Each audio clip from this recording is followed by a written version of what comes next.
The planet Zerath was dying. Once it had oceans, rivers, and rains that sang across the sky. Now the ground was cracked like broken glass and the air burned with dust. The sun was cruel, hanging above like a flame that never faded. People no longer dreamed of gold or love. They dreamed of water.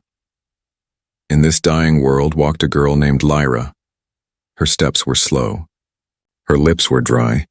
She carried a small metal bottle, but it was empty. For 2 days she had searched for water, but all she found were bones. The bones of those who didn't make it. Every step felt heavier than the last. Her boots crunched on red sand. The wind whispered across the desert, dry and sharp like a blade. Every now and then she looked up, hoping to see a cloud. But the sky was dead, only dust and sunlight. She had stopped crying long ago because even her tears had run out. Lyra remembered a time when her mother told her stories of blue oceans and rain that smelled sweet. Her mother used to say, "One drop of clean water can change everything." Now that memory hurt more than the thirst. She was not the only one searching. All around the desert, people fought for every drop. There were gangs, scavengers, and even robots who hunted for human blood to extract the last traces of water inside. It was no longer about right or wrong. It was about survival. Lyra had heard rumors, whispers shared by desperate travelers. They spoke of a place called the Terran Dome, the only place left on Zerath where water still existed. A secret colony built long ago by the rich. They said the dome was protected by machines, half-human, half-robot guards who killed anyone who came too close. But Lyra didn't care. She had no one left. No home, no future. If she had to die, she would die trying to reach that dome. The journey was long. Days blended into nights, but the heat never faded. Her skin burned, her throat felt like sandpaper, and her mind started to blur. Sometimes she thought she saw shapes in the distance, towers made of glass shining under the sun. But every time she ran toward them, they vanished like smoke. One evening, as the sun began to fall behind the cliffs, Lyra saw something real. A tall silver dome glowing faintly in the distance. Her heart raced. Was this it? The Terran Dome. She gathered her last bit of strength and walked faster. Her legs trembled, her vision blurred, but she kept moving. The wind grew colder as she got closer. The desert sand turned to metal ground, smooth and strange beneath her feet. The air smelled cleaner, artificial, like it was filtered. Then she saw it.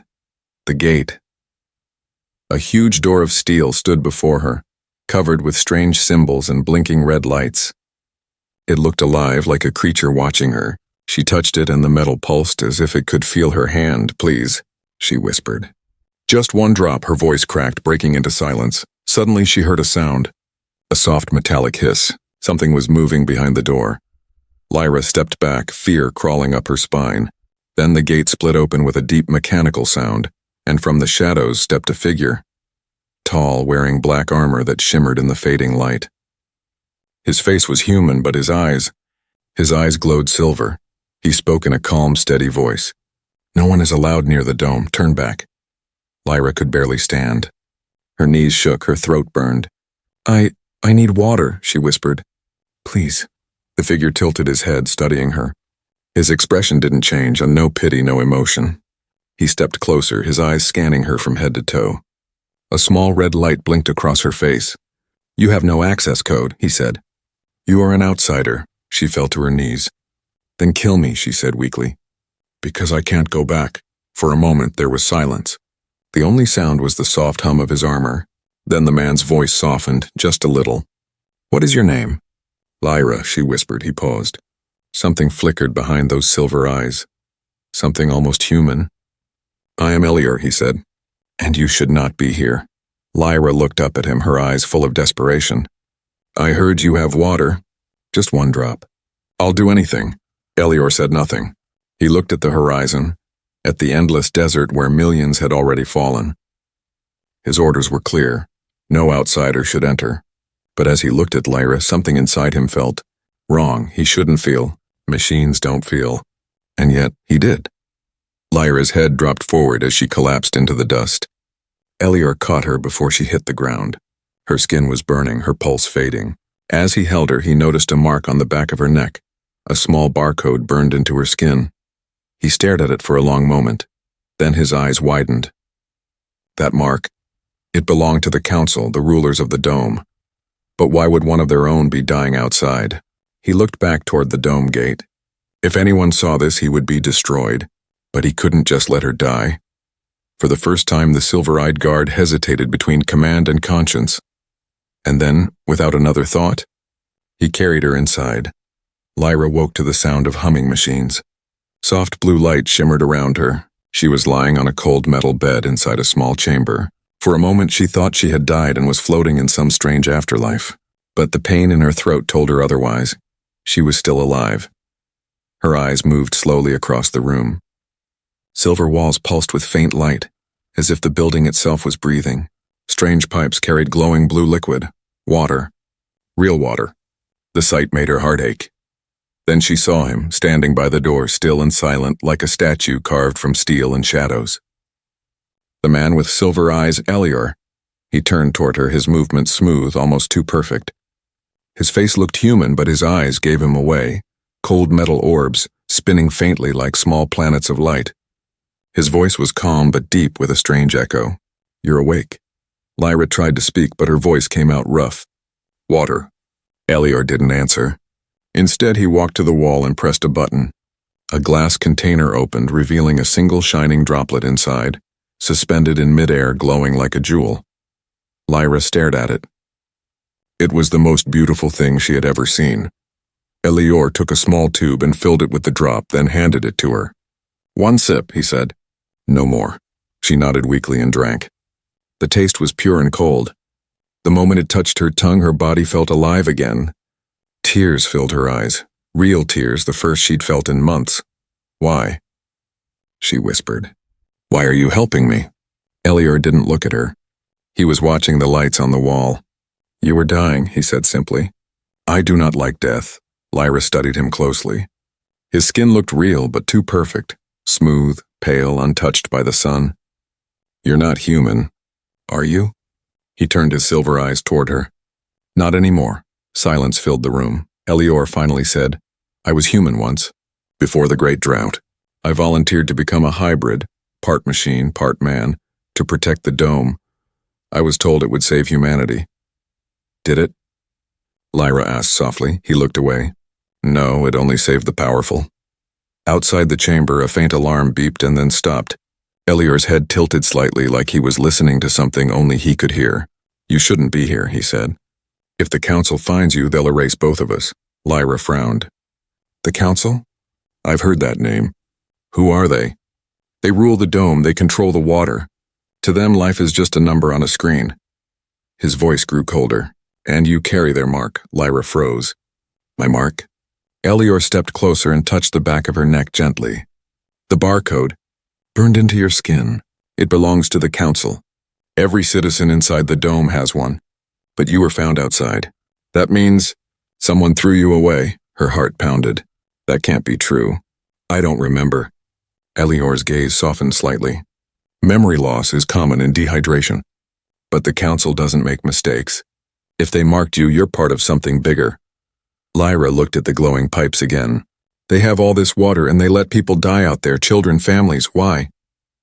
"Because control is easier when people are desperate," Elior replied. His tone was heavy, almost sad. "When water is power, mercy becomes weakness." Lyra clenched her fists. "That's wrong." He looked at her, his expression unreadable. "Right and wrong don't exist here anymore. Only survival." She met his eyes. "Then why did you save me?" For the first time, Elior hesitated. The metal light in his eyes flickered softly. "Because when I saw you fall, I remembered something I shouldn't." "What?" she asked quietly. He looked at the floor. "I remembered what it feels like to be human." For a moment, the air was still.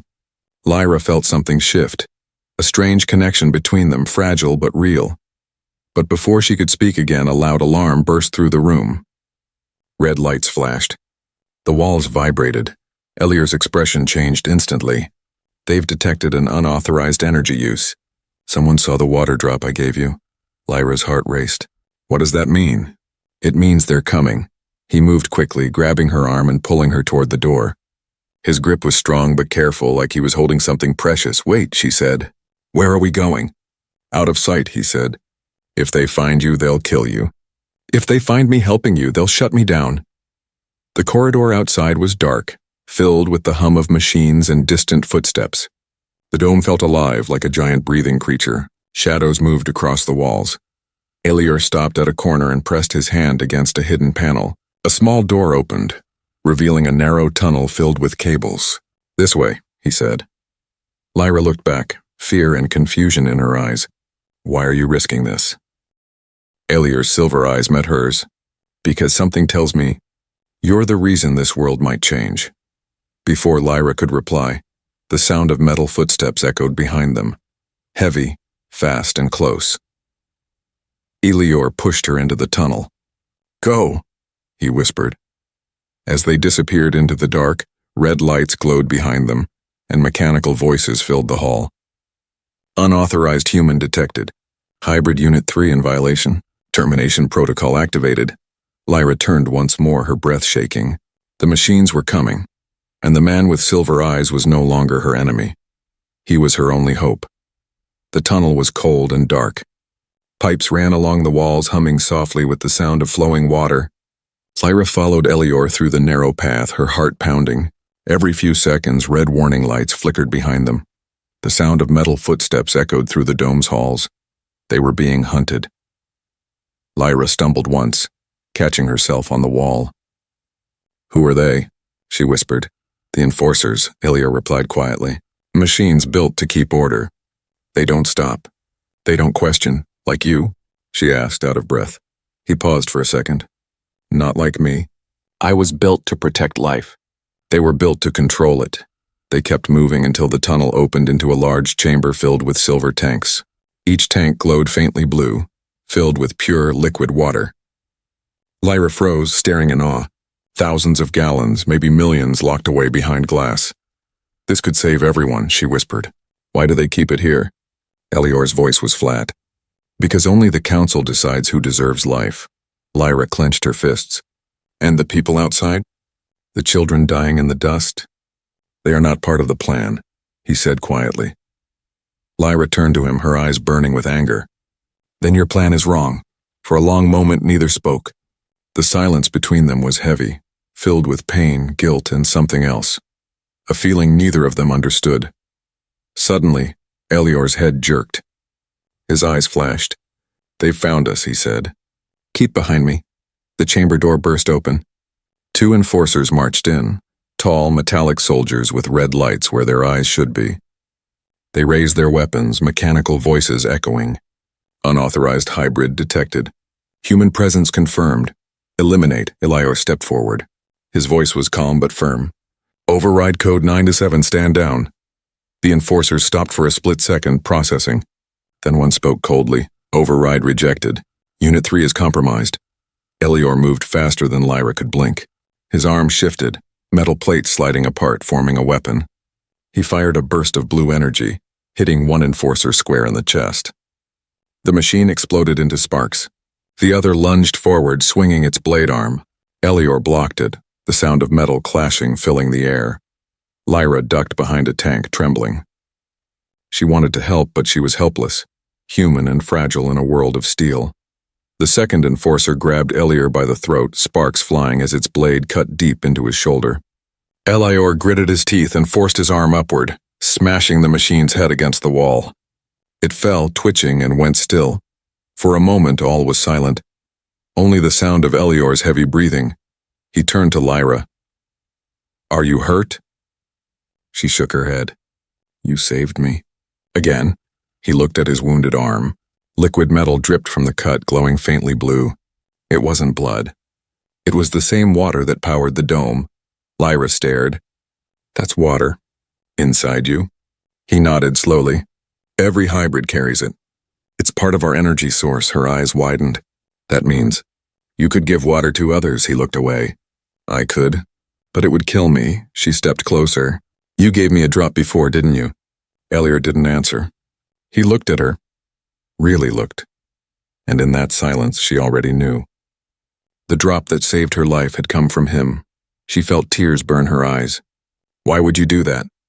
His expression softened. "Because I remembered what it means to care." Before Lyra could respond, the lights flickered again. The chamber shook. "Backup units are coming," Elior said. We need to move. They ran through another corridor deeper into the dome. The halls grew stranger, filled with glass walls showing strange blueprints and glowing code. At the center stood a massive sealed door with the symbol of the council, a circle with a drop of water inside. Elior stopped. "This is the core room," he said. "The source of everything." Lyra stared at the symbol. "Then this is where they're keeping the planet's life." He nodded. "If we reach the core, we can release the stored water. It could flood the entire desert again." Her eyes widened. "Then we can save everyone." Elior's voice lowered. "If I open it, I'll be deactivated. The council designed me to protect the core, not destroy it." Lyra stepped forward, her voice trembling. "Then let me do it." He shook his head. "You can't. Only a hybrid can access the system." She clenched her fists. "Then what's the point of saving me if you're just going to let me watch you die?" He didn't answer. He walked to the door, his hand hovering over the scanner. Then suddenly, a metallic voice echoed behind them. "Step away from the core." Lyra spun around. Her heart stopped. Another Elior stood there. Same face, same voice, same silver eyes. But colder. His armor was darker, sharper, his movements more precise. What is that?" She whispered. Elior's jaw tightened. "That's Unit 7, he said quietly. "My replacement." Unit 7's eyes glowed brighter. "You've broken your code, Unit 3. You've given your resource to a human. You've betrayed your design." Lyra took a step back, her breath shaking. "Two of you." Unit 7 raised his arm. "You will be erased." Elior pushed Lyra behind him. "Run!" But Lyra didn't move. "No," she said, her voice shaking. "Not without you." The two Eliors stared at each other, machine versus machine. Brother versus brother. And as the first blast of blue energy filled the room, Lyra realized something terrifying. This wasn't just about water anymore. It was about what it meant to be human. Blue sparks lit the chamber as energy blasts slammed into the walls. The dome shook like a waking beast. Metal dust rained from the ceiling. Lyra covered her ears as the noise of the machines filled the air. Two Eliors stood face to face, identical bodies. Identical eyes, but one heart beating with something human, and the other with nothing at all. Unit 7's voice was cold and sharp. "You were made to obey, Unit 3. Your emotions are a malfunction." Elior's voice was steady. "Maybe, but maybe that's what makes me real." The next blast of light came without warning. Elior grabbed Lyra and rolled behind a pillar as the explosion tore through the room. The air sizzled with static. "Move!" he shouted, pulling her into a side corridor. They ran through narrow metal tunnels, their footsteps echoing. The dome's alarm blared louder now, deep, mechanical, endless. Red lights blinked overhead, painting their faces like flashes of blood. Lyra's chest burned. "Where are we going?" "To the outer ring," Elior said. "There's an exit hatch near the old maintenance core. If we can reach it," he stopped mid-sentence.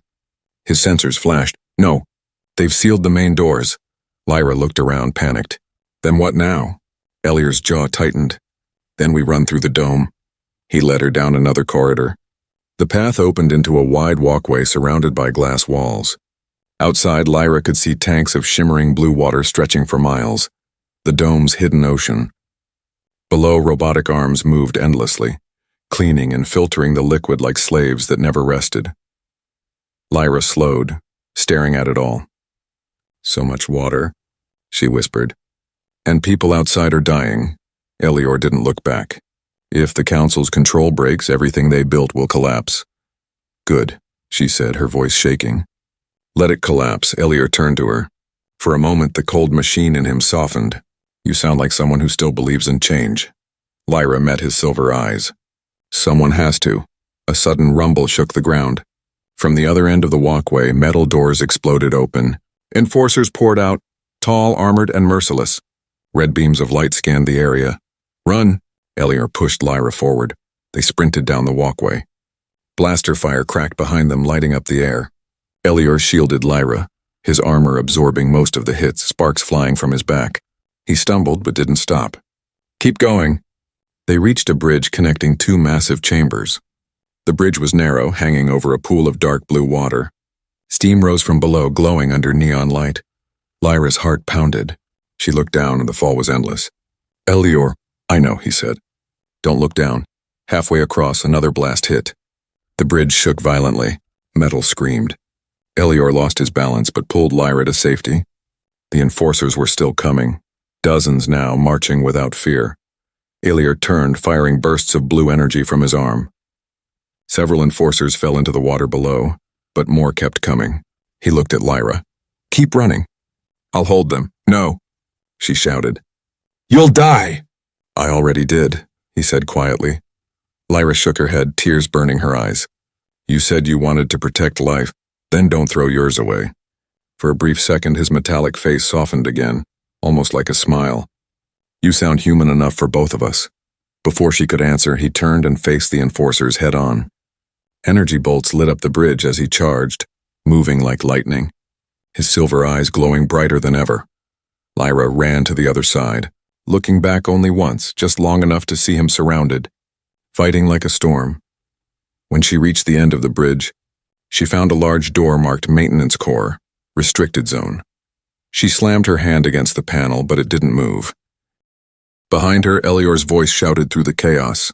"Lyra, use the mark on your neck and the barcode." "What?" she screamed. "It's a security ID. From the council." She turned and pressed the back of her neck to the scanner. The door blinked red, then green. Access granted. The door slid open. Lyra looked back one last time. Elior was on one knee, sparks flying from his chest. The last enforcer grabbed him by the neck, and then Elior exploded in a burst of blue light, sending the machine flying off the bridge. He fell to the ground motionless. "Elior!" She screamed, but the sound of alarms drowned her voice. The bridge began to crumble. She had no choice. She ran through the open door as the walkway collapsed behind her. Inside the maintenance core, the air was colder. Pipes hissed and walls dripped with condensation. She could hear the distant hum of machinery, alive, endless. She fell to her knees, breathing hard. For a moment, she thought it was over. Then a shadow moved behind her. A soft metallic voice spoke, calm and cruel. "Running is useless." Lyra turned. Unit 7 stood in the doorway, his armor blackened by the fight, but his eyes still glowing bright. He looked at her the way a hunter looks at its prey. "You've caused enough damage." Lyra stepped back, trembling. "What do you want?" "The core," he said. "And the drop he gave you?" "It's the only pure element left. Give it to me and I might let you live." Lyra stared at him, at the same face as Elior, but empty inside. She clenched her fists. "He gave it to me to live, not to bow." Unit 7 tilted his head, his voice like ice. "Then you'll die for it." He raised his weapon, and before she could move, a weak voice came from behind him. "No, she won't." Lyra's eyes widened. Elior stood in the doorway, half broken, his chest glowing faintly blue. Smoke rose from his armor, but his eyes still shone. Unit 7 turned slowly. "You should have stayed offline." Elior stepped forward. "I was never built to obey you." The air filled with light again as the two machines prepared for one final fight. One for control, one for freedom, and one for something greater than either of them. For the first time, Lyra understood this wasn't just a battle for water. It was a battle for the soul of a world. The chamber trembled with light and thunder. Metal cracked, sparks burst through the air. Lyra shielded her face as the two Eliors, one broken but human, the other flawless but hollow, clashed in the glowing heart of the dome. Elior's voice echoed through the room. "You can't protect a system built on death, Unit 7. Unit 7's reply was cold as ice. Protection and destruction are the same when the design demands it. Their metal fist collided with the sound of thunder. Blue light flashed, throwing shadows across the walls. Lyra stumbled back, her hands over her ears. She had never seen power like this. Two versions of the same being, fighting not just for control but for identity. She wanted to help, but she was human, weak, small, fragile among machines built for war. Unit 7 slammed Elior into the wall, denting the metal. "You're corrupted," he hissed. "Your empathy makes you dangerous." Elior's voice cracked with static. "Then I'd rather die a danger than live as a slave." He swung again, his strike landing square on Unit 7's chest. Sparks exploded. For a second, both froze, reflections of each other, two sides of the same soul. Lyra took a shaky step forward. "Stop, you're the same person." Unit 7 turned toward her, his expression unreadable. "No," he said softly. "I am the original. He is the copy." Lyra blinked. "What?" Elior staggered, pain flashing in his eyes. "He's lying," he said. They wiped me and rebuilt him when I refused orders. Unit 7's tone was calm, clinical. Records show that Unit 3, designation Elior, disobeyed the Council. He prioritized a human over mission parameters. He was shut down and replaced with me. Improved, emotionless, efficient. Lyra's head spun. Then you both come from the same human. Neither spoke for a moment. Finally, Elior said quietly, "Yes.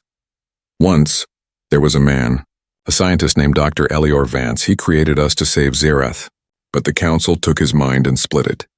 Half logic, half heart, half human, half machine." Lyra's throat went dry. "You mean?" Elior nodded weakly. "We are what's left of him." Unit 7 stepped closer, his voice cold as metal. Emotion was his flaw. It made him weak. The Council removed it from me and kept it in him. That is why he feels. That is why he fails. Lyra's heart pounded. She looked between them, one with a broken body but kindness in his eyes, the other perfect but empty.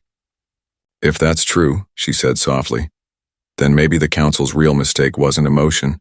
It was removing it." Unit 7's eyes flickered red. "You don't understand, human. Empathy destroys order. Compassion weakens control." Lyra stepped closer, trembling but defiant. "No, compassion is control. Without it, you're just a weapon." Unit 7 raised his weapon arm. "Then you'll die with him." The moment froze until Elior moved. He shoved Lyra out of the way and took the full blast. The energy hit his chest, throwing him to the ground. Smoke poured from his armor. "Elior!" Lyra screamed. Unit 7 walked closer, his metal steps echoing. "He was a mistake," he said. "And so are you." But then something unexpected happened. The blue light from Elior's wound began to spread. Across the floor, up the walls, into the pipes. Water. Liquid light. Flowing everywhere. Lyra's eyes widened. "What's happening?" Elior's voice was weak but steady. "My core. It's connected to the heart tank. I've opened the flow." Unit 7's head jerked. "No, you can't. You'll destroy the entire dome." Elior coughed, sparks flickering from his mouth. "Maybe it's time something broke." The chamber filled with the sound of rushing water. The tanks began to burst one by one. Blue light cascaded across the room like rain after centuries of drought. Lyra fell to her knees as droplets landed on her face. Real water. Cold. Alive. She looked at Elior. "You're killing yourself." He smiled faintly, the light in his eyes dimming. "It's okay. Machines don't die, they transform." Unit 7 roared and charged at him, but Lyra grabbed a broken metal rod from the floor and swung with all her strength. The hit cracked Unit 7's neck joint. He turned toward her in disbelief, not at the pain but at the courage. Elior used that moment. He reached out, grabbed Unit 7's chest, and whispered something only Lyra could barely hear. "Goodbye, brother." A flash of blue light consumed them both. The explosion tore through the core, throwing Lyra across the floor. She hit the wall hard and everything went silent, except for the sound of rushing water. When she opened her eyes, the chamber was flooded ankle-deep in shimmering blue. Both Eliors were gone. Only 2 broken visors floated in the water. One cracked, one whole. Lyra crawled toward the wreckage. Something in the water glowed, a small silver capsule shaped like a teardrop. She picked it up. It was warm, pulsing faintly with light. Elior's voice echoed in her mind, soft and distant. "Take it, it's my core. It has the last of the pure water. And me." Her tears fell into the glowing water below. "Elior, what do I do?" "Finish what we started," the voice whispered. "Set them free." The water around her rippled brighter and brighter, like the planet itself was breathing again. Outside, the dome's walls cracked under the pressure. The desert beyond began to stir. Lyra looked up at the rising flood and smiled through her tears. For the first time in her life, she felt rain, but somewhere deep within the dome, hidden in the shadows, a red light blinked. Slow, patient, alive. Unit 7 wasn't gone. Not yet. The dome was dying. Sirens screamed through the corridors as walls cracked and water burst from hidden pipes. Blue light flooded the halls, reflecting like shattered stars. Lyra stumbled through the rising water, clutching the small silver capsule in her hand. Elior's core. Her body trembled, soaked, exhausted, but she didn't stop. Everywhere she looked, machines sparked and collapsed. Screens blinked red messages in endless loops. System failure, core breach, Emergency lockdown. She could barely hear her own breath over the noise. The dome, once silent and perfect when was falling apart. She whispered under her breath, "I have to reach the exit. I have to save this." The capsule pulsed gently, like a heartbeat in her palm. Then from the shadows came the familiar metallic sound. Footsteps. Slow. Heavy. She froze. Her reflection trembled in the water below. A broken voice spoke from the darkness. "You can't escape." Lyra turned slowly. Unit 7 stood there, half his armor torn away, one glowing red eye flickering. He was damaged, but not defeated. "I destroyed you," she said, her voice shaking. He tilted his head. "You destroyed nothing. I am designed to survive." His words were glitching, every syllable dragging like static. "Give me the core." Lyra stepped back. "No, this belongs to him." Unit 7's tone dropped lower, almost calm. "That thing in your hand is a threat to order. It carries a memory, a feeling. If you release it, you release chaos." Lyra gripped the capsule tighter. "You call it chaos, but he called it life." She turned and ran.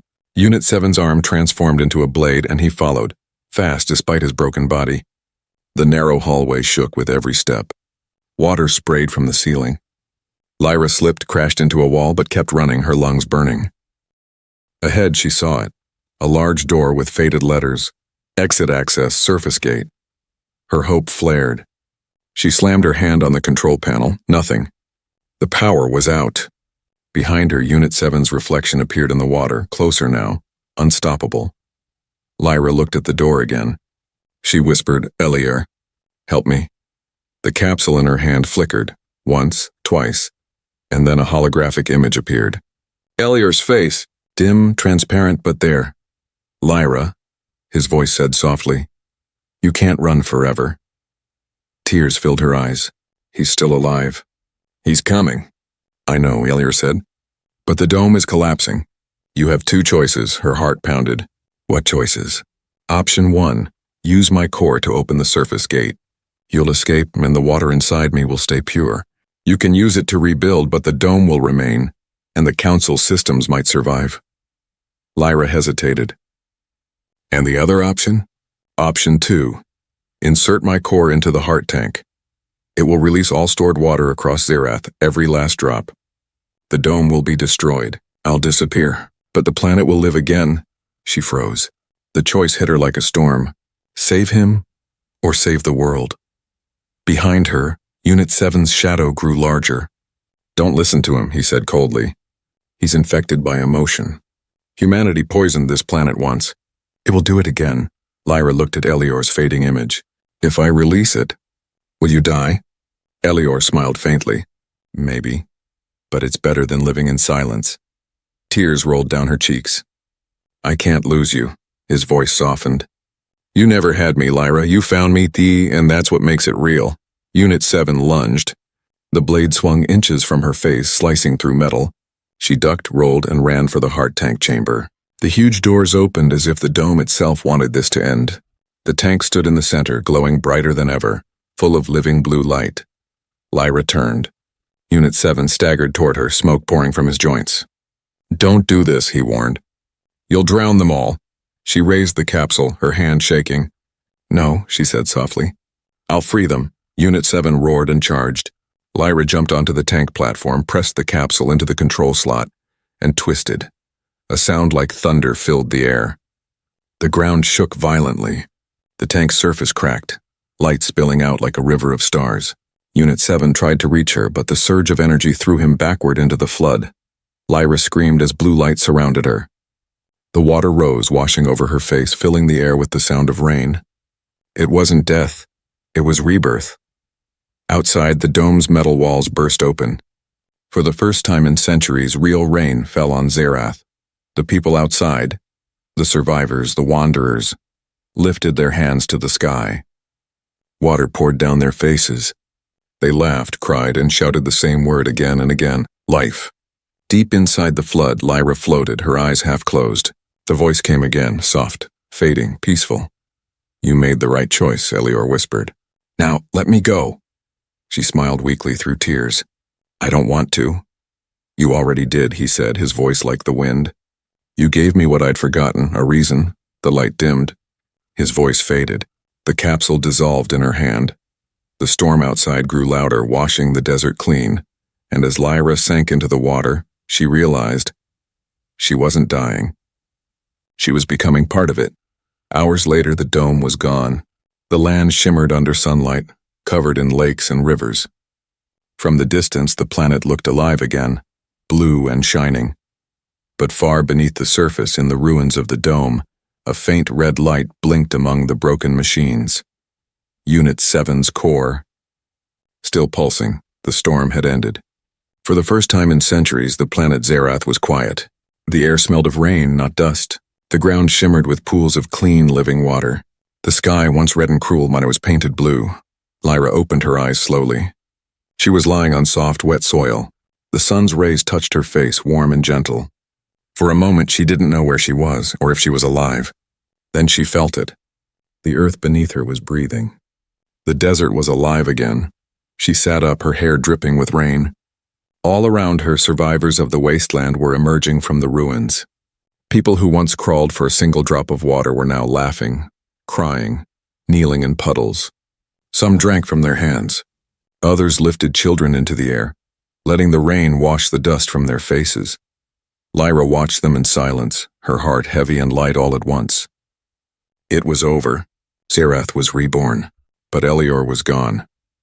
She reached into her pocket and pulled out a small piece of metal, the only thing left of the capsule that once held his core. The metal still glowed faintly as if his heartbeat lingered there. She whispered, "You did it. You really did it?" A soft breeze brushed past her face. It carried a voice, faint like a memory wrapped in wind. "You finished what I couldn't." Her eyes widened. She looked around. "Elior?" The voice came again, gentle and steady. "I told you. Machines don't die. They change form." Lyra's tears mixed with the rain. "Where are you?" "Everywhere," he said. "In the water, in the air, in every drop that falls. You gave me something I never had and a reason to live for others." She smiled weakly. "And you gave me something too." "What's that?" She looked up at the shining sky. "Hope." For a moment she could almost see him, standing there in the rain, silver eyes warm, no longer cold metal, but light itself. Then the image faded, like sunlight dissolving in water. Lyra stayed there for a while, watching the people gather around her. Some called her the water bearer, others the one who freed the sky. She didn't correct them. She didn't feel like a hero. She felt like a messenger carrying someone else's dream. Days passed. The water spread across Zerath like veins of life. Rivers cut through the cracked desert. Plants began to rise from the soil. The world that once burned was now healing. But deep down, Lyra still felt a pull, a voice calling her toward the ruins of the dome. One evening, she followed it. The path led her to the broken edge of the once mighty structure. The metal was half buried under sand and vines. The heart tank was gone, melted into a lake of glowing blue. She stood by the edge, watching the ripples move across the surface. And then she saw it, a flicker of red beneath the water. Her heart froze. "Unit 7, she whispered. The light blinked once, then twice, and disappeared. Lyra waited, her hand hovering over the water. "If you're still there," she said softly, "then hear this and it's over. The people have what they need. You don't have to fight anymore." The lake was silent. Only the wind answered her. For the first time, it wasn't dry or angry, and it was gentle, alive. She turned to leave. But before she walked away, she heard one final sound, a single drop falling into the water, echoing like a heartbeat. She smiled. "Goodbye, Elior." As she walked away from the ruins, the sky turned golden. The twin suns of Zerath dipped behind the horizon, their light stretching across the lakes like fire on glass. In that glow, the reflection of two figures appeared, one human, one made of light, walking side by side. Lyra didn't look back. She didn't need to. She knew he was there, in every cloud, in every ripple, in every drop that touched her skin. The story of Zerath would become legend. Children would grow up hearing about the girl who begged for a drop of water, and the machine who gave her his heart, and somewhere in the deep blue lakes of the New World, a faint silver shimmer moved beneath the surface. the echo of Elior's soul, guarding the water he once carried inside him. Because in the end, it wasn't just a drop he gave her. It was love. It was life. It was hope.